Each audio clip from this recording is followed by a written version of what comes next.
Live from WRAL News Headquarters in Raleigh, your #1 source for local news. WRAL News, coverage you can count on.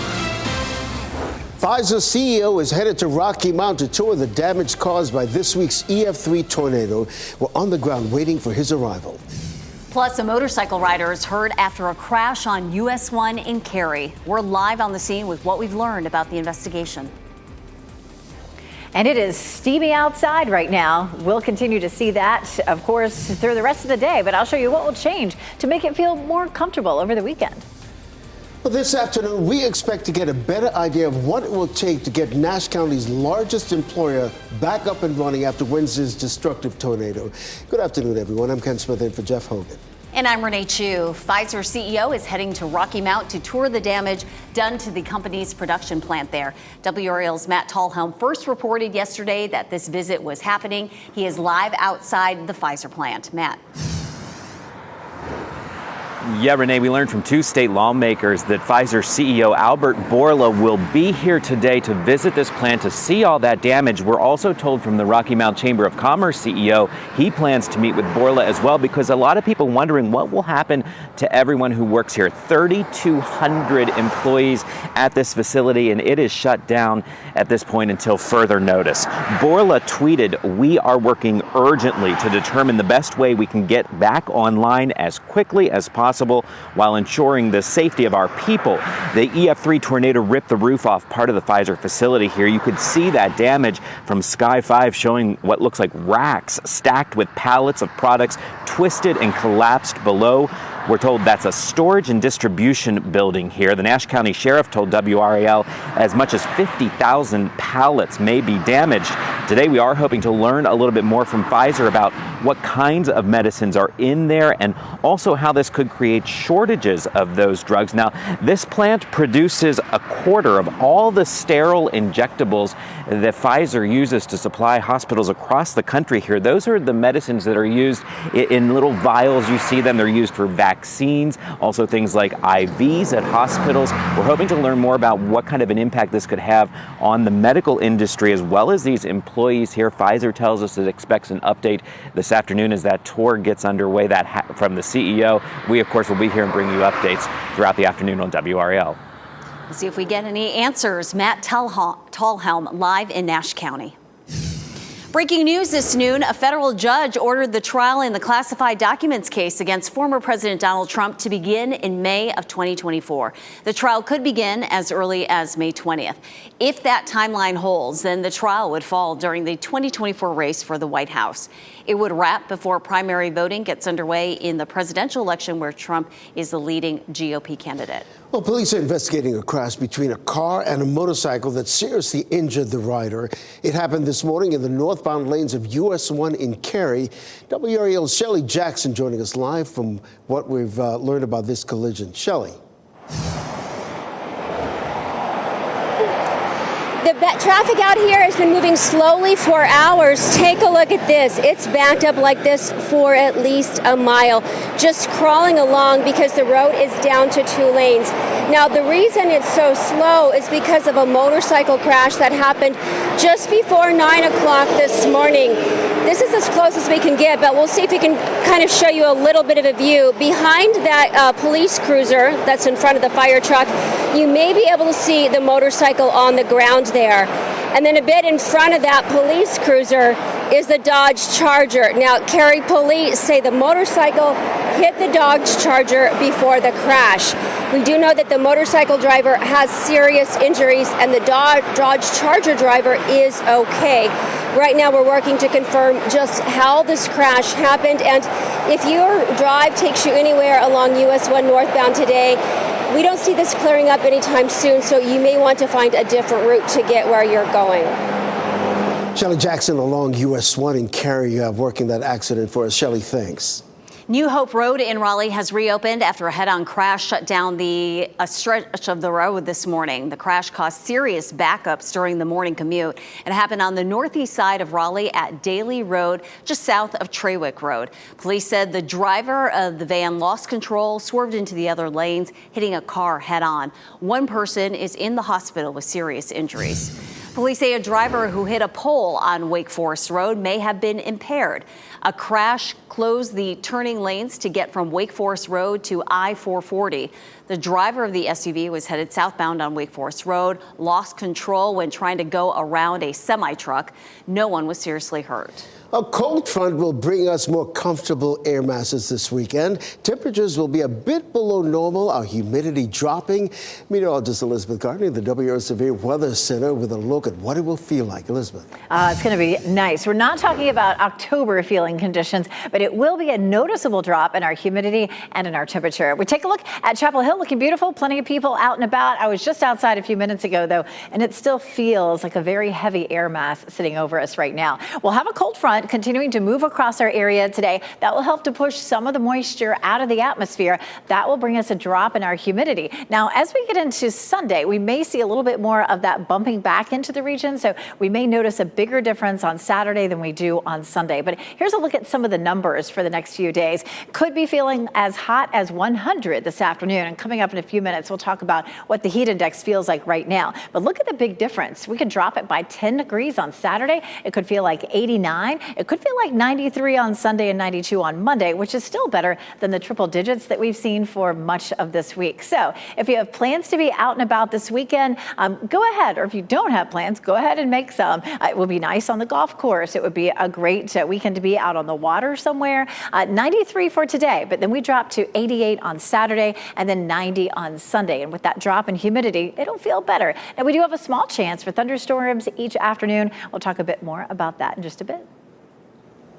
Elizabeth, thank you. A new national solar investment was announced this morning in Research Triangle Park. The $7 billion grant program aims to improve access to solar energy for low-income households. WRAL climate change reporter Liz McLaughlin is live now at RTP. Liz, what details did you learn there at the event today? Renee, this investment is about deploying commercial and residential rooftop solar all across the nation's energy grid. You can see some of the solar panels here behind me. They're on almost all of the EPA buildings here on this campus, generating more than 200 kilowatts of electricity. North Carolina was an early leader in solar, but many low-income communities have been left behind in the clean energy transition. That was the focus of today's announcement for the Solar for All program. This grant opportunity is open now, putting $7 billion up for grabs. Up to 60 grants will be awarded, up to $400 million each, specifically for disadvantaged communities. Officials, including District 4 Congresswoman Valerie Foushee, spoke about the goals of the program today, and specifically the goal of giving low-income households the access to the benefits of solar, including having access to power during outages and cost savings. Low-income households actually have an average energy burden of 9%, so nearly 10% of their income goes to power bills. That's 3 times more than non-income households spend. Disposable income is what it is. If you have to spend part of that on housing, part of that on education, part of that on food, and then a large part of it on energy, then those choices that you make about how you spend that income become very difficult. So this gives an equitable solution to those families. Congresswoman Foushee says she hopes that North Carolina will benefit. That deadline, though, coming up quickly, July 31st for some applicants, including municipalities. And this all comes at a time when energy costs are top of mind for consumers. Duke Energy recently asked for a rate increase. If that's approved, that means power bills for consumers in their network will go up nearly 18% over the next 3 years. Renee? Liz McLaughlin on the effort to go solar, live at RTP. Thank you. Staying cool during the hot summer months can be a challenge, and it puts added stress on your air conditioning unit. HVAC companies say it's important to remain patient if you need repairs. We talked with Michael and Son, whose technicians are making 50 to 60 home visits a day. They say their workforce is stretched thin. There are some things that you can do to try to keep your unit running without problems. You know, we definitely having a lot of rain. Keep the shrubbery, the grass, the weeds around your AC. You want at least, a foot to 2 feet around your air conditioner or free space. Michael and Son also says you should schedule regular maintenance for your unit to avoid problems in the summer. And happening right now in the WRAL Live Center, you can find this on WRAL TechWire. Honda saying this afternoon that they will begin manufacturing ATVs at its Swepsonville plant, and lawnmowers there will be phased out. The 700,000 square foot Honda plant will end the production of lawnmowers in September as they switch over to ATVs. The company says because of strict environmental regulations as well as customer preferences, that's the reason for the switch. The move is all part of a $380 million upgrade to the facility. That AT manufacturing is being relocated from a Honda plant in South Carolina. All right, let's talk Women's World Cup. The U.S. national team will play their first match tonight against Vietnam. These 6 NC Courage players are representing their respective countries on the world stage in this international tournament. Defender Emily Fox and goalkeeper Casey Murphy are playing for the U.S. This morning on Fox 50, NC Courage coach Sean Nahas told us why Fox and Murphy deserve to be on the national team. I started with them in 2016 in their first Youth World Cup. So to see them now with the first team is a fantastic evolution for them. Emily just joined us this year, a real dynamic player, great on the ball, likes to play an attractive style, and Casey's one of the best goalkeepers in the world. Well, this is video of the U.S. women's national team training as they get ready for tonight's game in New Zealand. The U.S. women are going for their 3rd straight Women's World Cup title. That has never been done, by the way.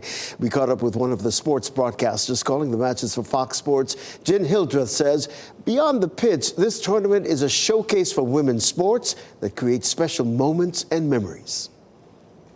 Because I think storytelling is what draws people in and what connects them. When it's not the U.S. playing, that's what gets them to really care and get engaged. And it's what makes this game so beautiful, especially in a World Cup. Well, Hildreth says she is old school when it comes to preparing for 19 teams from around the world. She's calling 11 matches. She's got Sharpies, plenty of handwritten notes at the ready. And this reminder, tonight's coverage of the U.S. women's team against Vietnam starts at 8:45. You can catch all the action on Fox 50, your home for the Women's World Cup. Raleigh's oldest movie theater is opening its doors for a viewing party for the World Cup. The new owner of the Rialto Theater on Glenwood Avenue sent an email inviting the public to the theater for a screening of the World Cup. It starts at 9 p.m. You might want to arrive at 7:30 to get a good seat. Beer and soda will be available for purchase.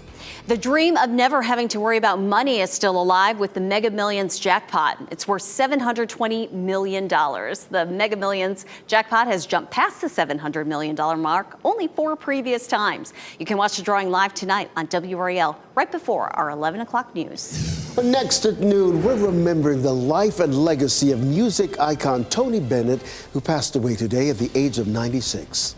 Also, how one company is using AI to minimize or eliminate offensive content in podcasts. And we're in Durham as family and friends prepare to say their final goodbyes to a little girl shot and killed earlier this month. Download the new WRAL streaming apps on Roku, Fire TV, Apple TV, and Android TV.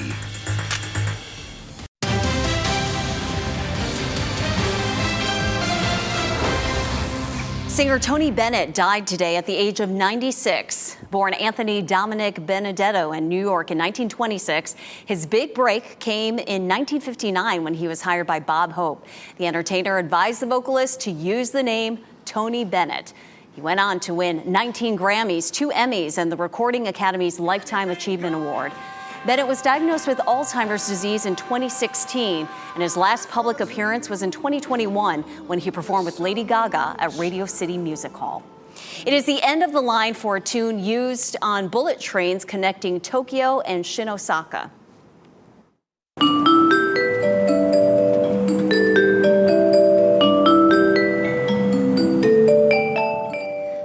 That lovely melody was Ambitious Japan. It was used for the past 20 years. Some passengers even recorded the melody on its last day. The new chime was switched to a tune which means let's go meet. Well, have you ever listened to a podcast but had to turn it off halfway through because of offensive content? Well, you're not alone. Eben Brown explains how a company specializing in transparency has a way to make sure it doesn't happen again. It's another AI innovation that could have a big impact on what you hear. When it comes to media, both individuals and corporations can get anxious about the company they keep, so to speak, especially in the world of podcasting, where millions of ad dollars are up for grabs. Now there's a way to figure out whether if what you're listening to also fits your values. The essence of our democracy is about conversation. So we decided that we would put a score on it, not too dissimilar to the way we do with news content. It's called the Podcast Civility Score by Seeker, a company specializing in online transparency. It uses what it calls responsible artificial intelligence to scan entire podcast episodes reporting personal attacks and other derogatory language so listeners and advertisers don't get caught in the crossfire. We've identified the source.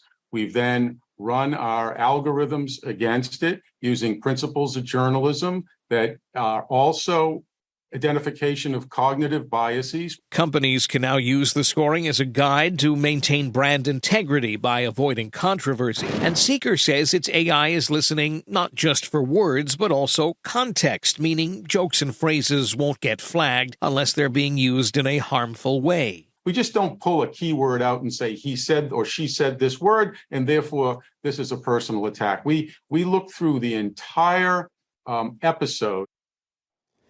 And that was Evan Brown reporting. Now, there's a lot at stake. The global podcasting market size is expected to reach $24 billion by the end of this year. AMC Entertainment is dropping plans to charge variable seating fees after testing out the program in 3 U.S. markets. Their sightline pricing strategy offered lower prices for seats considered less desirable to customers like the front row. Seats higher up and in the middle would have cost more. AMC says the decision was based on viewers showing little interest in sitting down way up front, even with the cheaper prices.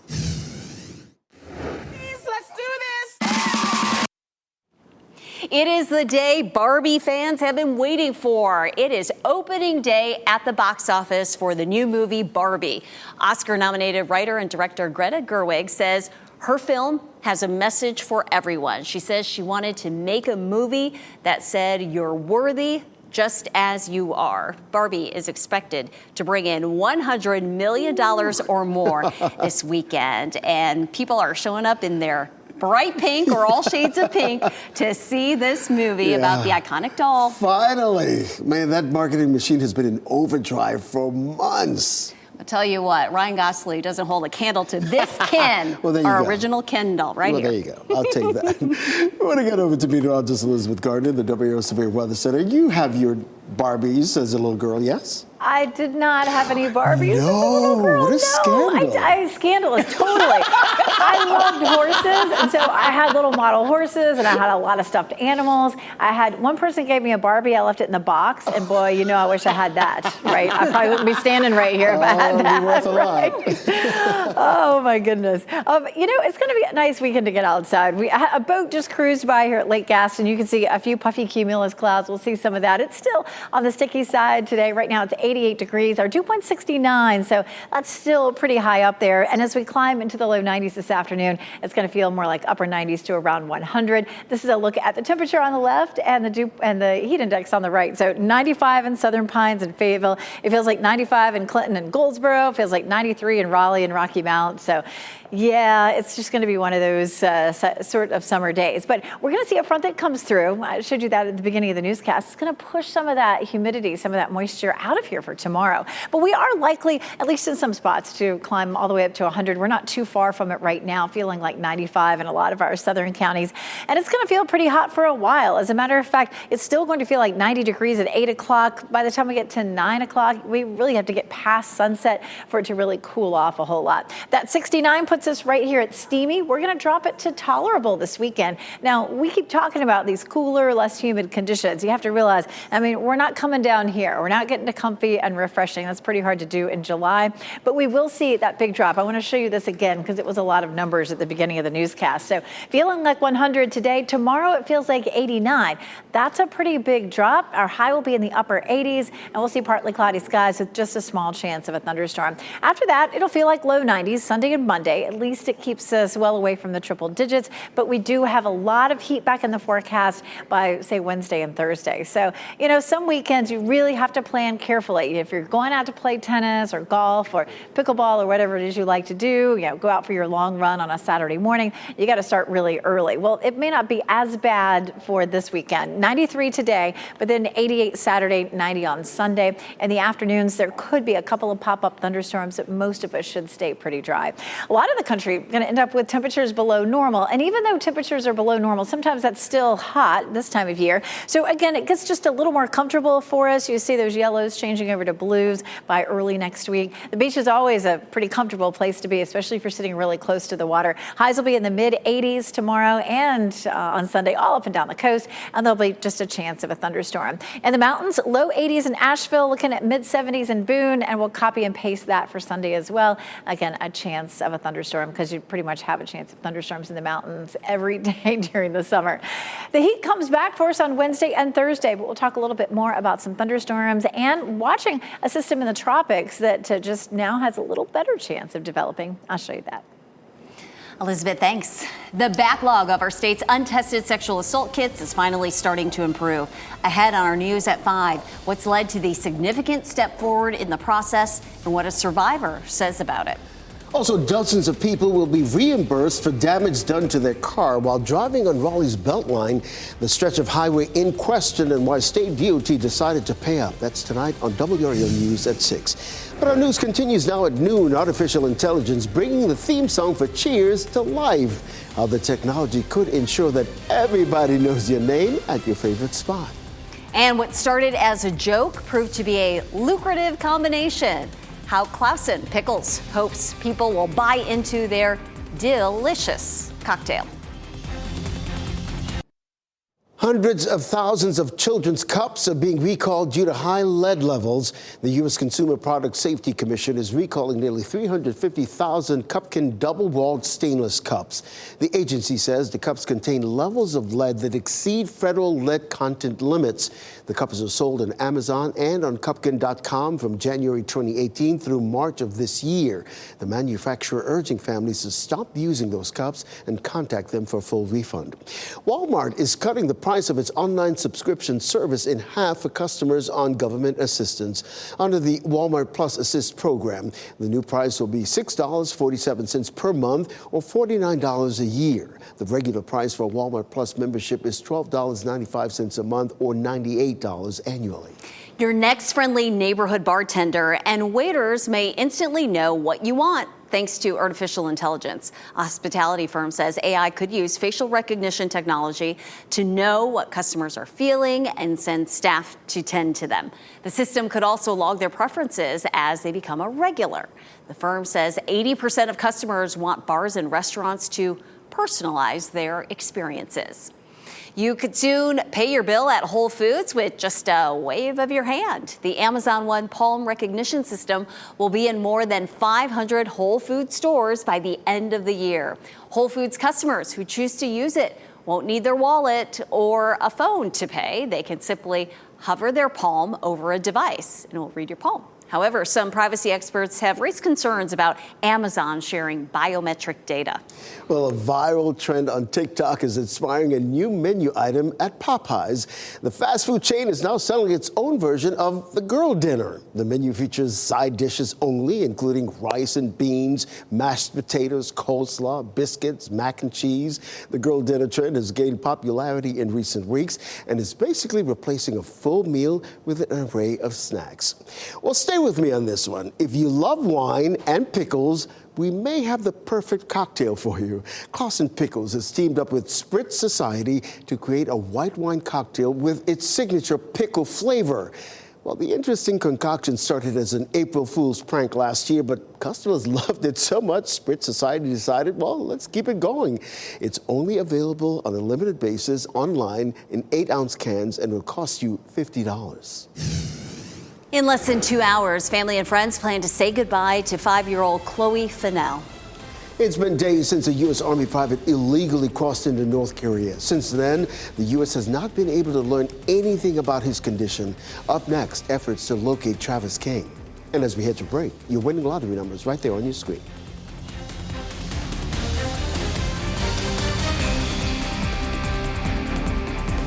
Shot in 4K ultra high definition. Your number one source for local news. WRAL News. Coverage you can count on. In just a few hours, a funeral will begin for the 5-year-old girl killed in a shooting earlier this month in Durham. WRAL's Destiny Patterson is live at the Emmanuel Temple Seventh-day Adventist Church, where that funeral will take place. Destiny, good afternoon. Well, I've already started to see a few people making their way in. Family and friends will be gathering here for those services for 5-year-old Chloe Fennell. Behind me, you can see that they've already got the funeral cars here ahead of her service. Family and friends say 5-year-old Chloe Fennell could brighten any room. They were heartbroken when she became a victim to gun violence on July 5th. Her mother's first cousin, Brian Luster, faces several charges related to her death, including first-degree murder. Her 15-year-old cousin, Destiny Sidbury, tried to shield Chloe. She was also shot and is recovering. In her 5 years, Chloe's managed to touch many lives. More than 100 people went to a balloon release in her honor earlier this month. It's safe to say that this incident touched many people in the community. We're expecting a large turnout here today. The viewing for her is at 1 o'clock and the funeral itself is at 2 o'clock. If you can't be here in person, it will be live streamed on WRAL.com. Destiny Patterson reporting live for us this afternoon in Durham. Destiny, thanks. We're working to learn if a driver will face charges for a crash that sent a pedestrian to the hospital. It happened just before 7 this morning near the intersection of Sharon Road and Ashton Glen Drive. Police said the woman who was struck by a car has serious injuries but is expected to recover. The driver stayed at the scene. The investigation is ongoing. This afternoon, Pfizer CEO is expected to tour the damage caused by Wednesday's tornado at the Rocky Mount facility. 50,000 pallets of medicine were destroyed, as well as dozens of vehicles and storage trucks. The plant is closed until further notice. One of the hardest hit areas in Edgecombe County after this week's tornado is on Morning Star Church Road. With all of this damage, it's hard to believe people were inside these homes when the tornado touched down, and they made it out alive. Evelyn Powell is an Edgecombe County commissioner. Her husband was trying to take cover in their house when the roof was blown off by the tornado. He wasn't hurt, but their home is gone. This is something you would dream about or you would hear somebody talk about on the news. This is nothing you think would happen at your house. Neighbors say they feel so fortunate to have survived the tornado.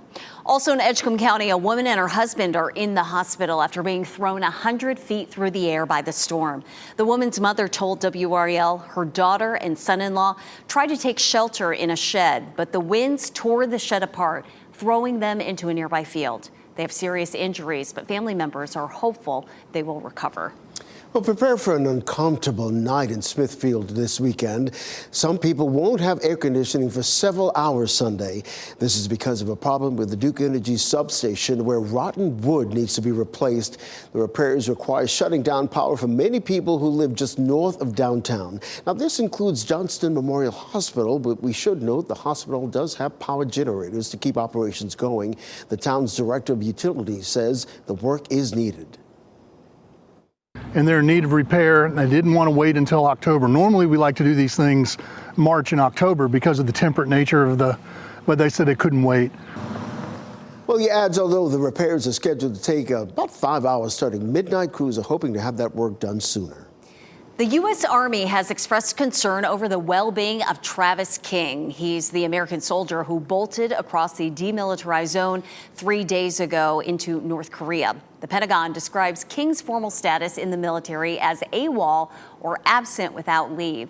NBC's Matt Bradley has more on the situation while North Korea remains silent. Well, it's now been 3 days since Private Travis King darted across the border between here and South Korea and North Korea, one of the most isolated countries in the entire world. This shocked the world, shocked the U.S. government, and sent diplomatic shockwaves throughout the world. And now we've been hearing from the U.S. government that they're launching a sprawling investigation involving various government agencies, trying to find out where Private King is and what his status is.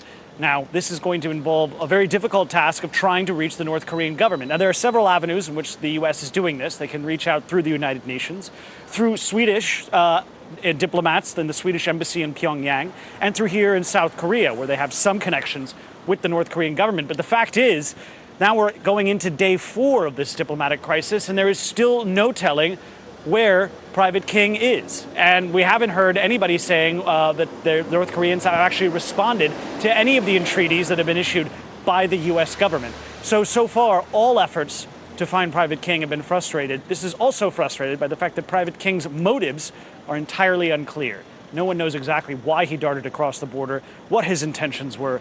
The fact is, until we know a little bit more, until we get some sort of response from Pyongyang, we're not going to have any idea what the fate of this young soldier is in the coming days or weeks. Matt Bradley, NBC News, Seoul, South Korea.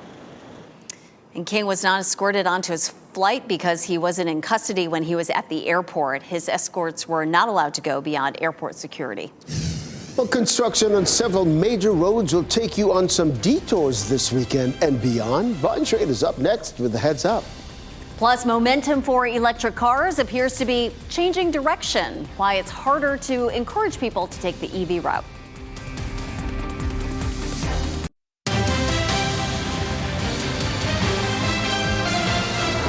Well, get ready for some weekend road construction that could send you on a detour. WRAL's Brian Schrader has a look at what's closing and when.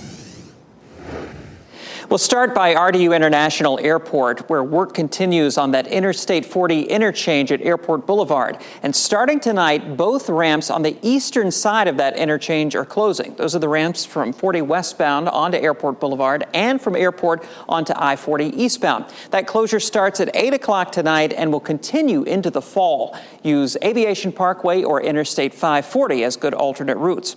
The ramp from Western Boulevard to 440 westbound will close tonight at 9 o'clock. And that's going to remain closed for 9 days. They are rebuilding part of that ramp to match up with the lanes on the newly widened section of I-440. Expect a detour that uses 440 eastbound to Hillsborough Street, and then you can head back and rejoin 440 westbound to head back down toward Western Boulevard and on into Cary. Finally, a couple of closures on I-40 between Raleigh and Clayton as that widening project continues. Crews are going to close the Jones Sausage Road Bridge from 9 o'clock tonight till 5 a.m. Monday. Expect a detour in that area. And during that same time, the right lane of 40 eastbound between NC 42 and Cornwallis Road will be closed for a traffic shift. Slow down and pay attention in all of those work zones. I'm Brian Schrader, WRAL News.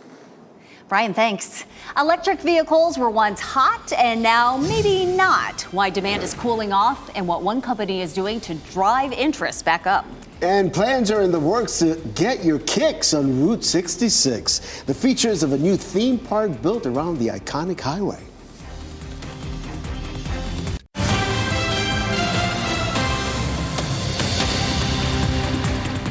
Happening right now in the WRAL Live Center, former Durham gymnastics coach Stephen Maness, who is accused of taking indecent liberties and sexual battery of young female athletes, was found not guilty on all counts. The former owner of Bull City Gymnastics had been accused of 4 counts of taking indecent liberties with a child and 4 counts of sexual battery. Again, found not guilty on all counts. His accusers were former athletes he had trained between 2012 and 2020.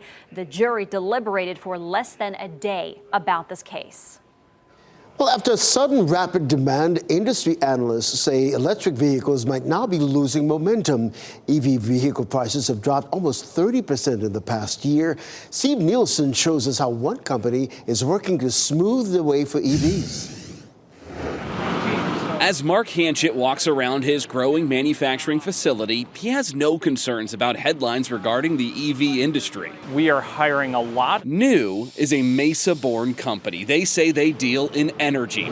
Here they build battery cells, they find energy storage solutions, and they manufacture megawatt-plus charging stations. This will charge as fast as the Tesla will accept. It is a significant investment in the EV world at a pivotal moment. EV values and EV market has dropped substantially.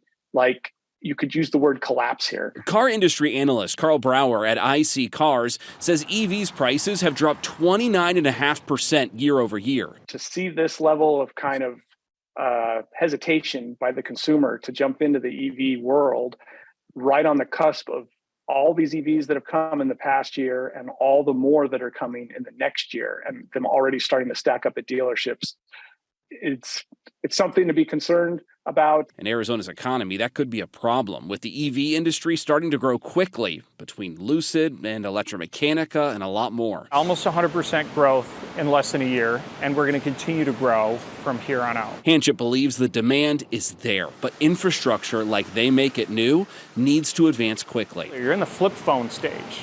To get to the smartphone stage, we just need a couple of minor little sort of milestone improvements in battery technology and efficiency, combine that with the infrastructure, and that comes together, and it's going to take off like a rocket. You can catch all the action of the Women's World Cup on Fox 50. The U.S. women's national team will play its first match of the tournament tonight. This is video of them training as they get ready for that match in New Zealand.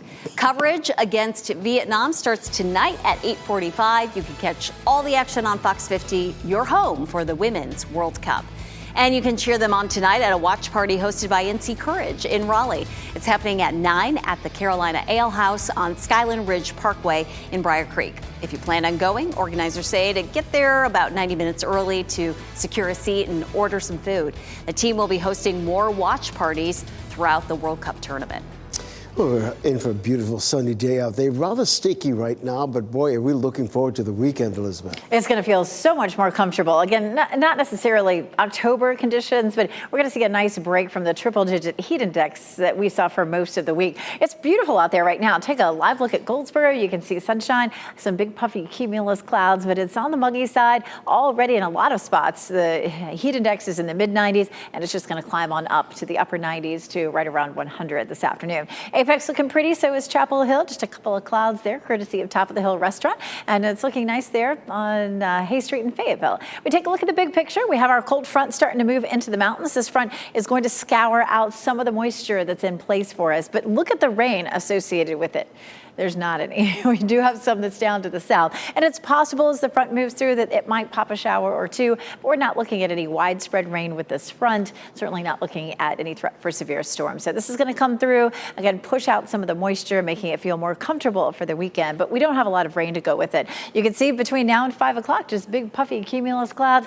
Nothing really pops up here on Futurecast. We move it out to Saturday morning. Don't be surprised if it's cloudy for Saturday morning. We do have some disturbances that will continue to move to our west, and some of that may help to push some cloud cover in for us tomorrow morning. By lunchtime, we should see the sunshine returning at least to partly cloudy, and you can see at some point, especially along and east of I-95, a few little cells pop up there, but again, nothing to be concerned about. There won't be much of it. It doesn't look severe. And then we take it on out to 9, 10 o'clock Saturday evening, and it looks fine.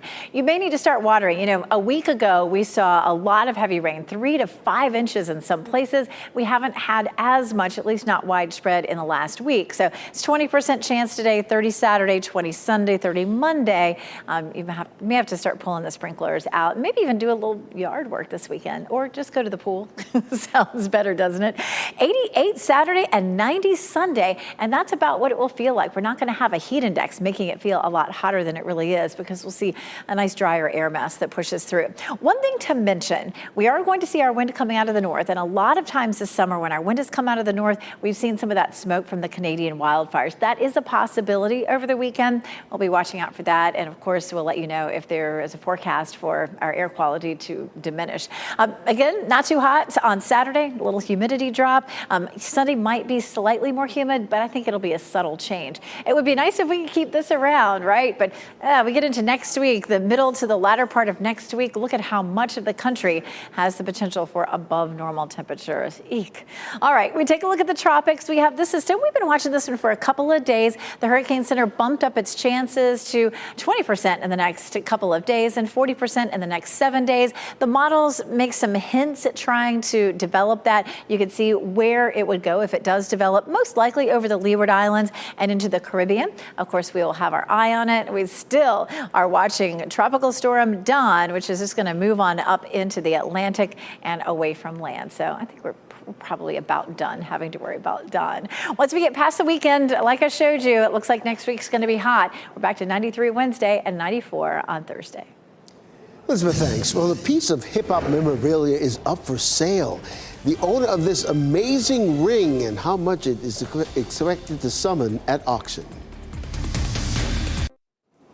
As we wrap things up, here's a look at a few of the headlines we're following today. This afternoon, we expect to get a better idea of what it will take to get Nash County's largest employer back up and running after Wednesday's destructive tornado.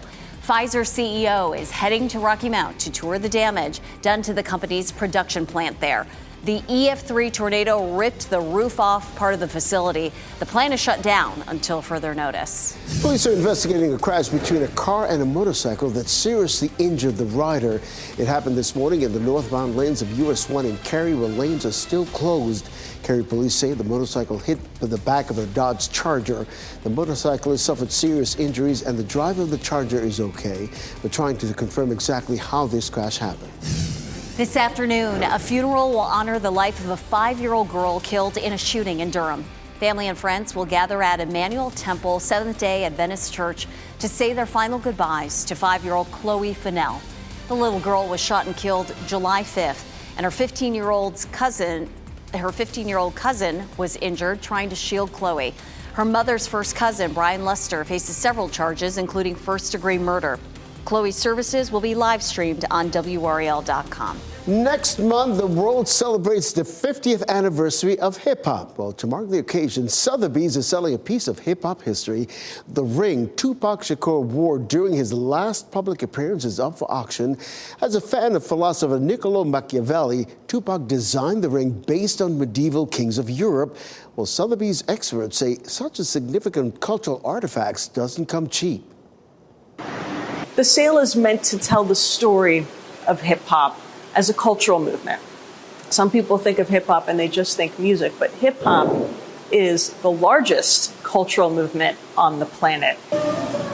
Well, the ring is expected to fetch about $300,000. The sale also features more than 100 items from hip-hop history, including letters from Tupac Shakur to his high school sweetheart, some original demo tapes. The auction runs until July 25th. Theme park lovers will soon be able to get their kicks on Route 66. A new $2 billion theme park is being planned for Northeast Oklahoma on Route 66. Developers say the American Heartland theme park and resort will be comparable in size to Walt Disney's Magic Kingdom Park. The attraction will include 6 lands that take you through American history. The first phase opens with a 325-acre campground that will open in spring 2025, and the theme park and resort are scheduled to open the year after. A Norwegian golfer will soon find if getting hit by bird poop really means good luck. There's a bunch of kind of thick and patchy grass over there to the right.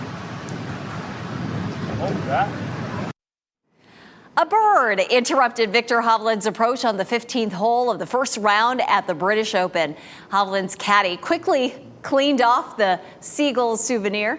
The 25-year-old finished the round 1 under and is tied for 19th place. The Norwegian star is in search of his first major. Maybe got some luck there. Well, our pet of the day is a sweet and playful dog from the SPCA of Wake County. Meet Valley. She's only 3 years old and weighs just a little over 50 pounds. She loves her squeaky toys and sometimes likes to hide them under her dog bed.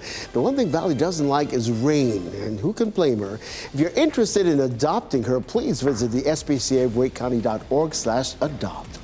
NBC News Daily is next on WRAL. Another local update in 30 minutes. You can get breaking news updates anytime with our WRAL News app. Have a great day. Keep watching WRAL News over the air Channel 34 and Spectrum Channel 1257.